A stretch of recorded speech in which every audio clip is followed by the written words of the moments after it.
શીખો ઇંગ્લિશ ગમે ત્યારે ગમે ત્યાંથી તમારી અનુકૂળતાએ. કેવી રીતે? તો આ રહ્યું ટાસ્ક બેસ્ડ લર્નિંગ દ્વારા.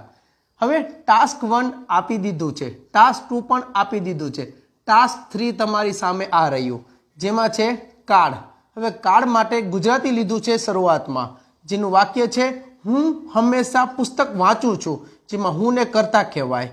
હંમેશા છે ને એ ક્રિયા વિશેષણ થાય, જેનું અંગ્રેજી થાય ઓલવેઝ, અને એ હંમેશા ક્યાં આવે એની રીલ તમને મળી ગઈ હશે. ન મળી હોય તો મને કહેજો, ઓલવેઝ લખીને કહેજો, હું તમને આપી દઈશ. હવે પુસ્તકને કર્મ કહેવાય. હવે અહીંયા જો વાંચું છું, એમાં વાંચવું છે ને એ મુખ્ય ક્રિયાપદ છે. છત્રીનો 6 જોડાય છે, મુખ્ય ક્રિયાપદ સાથે છત્રીનો 6 જોડાય ને એટલે સાદો વર્તમાન કાળ બને. હવે હું તમને આપું ને જો આવા વાક્ય, તો તમને આવું ક્લાસિફિકેશન કરવાનું આવશે task number 3. So are you ready? If yes તો લખીને આપો T3. હું તમને આપું વાક્ય. કરીએ શરૂઆત ઇંગ્લિશ શીખવાની.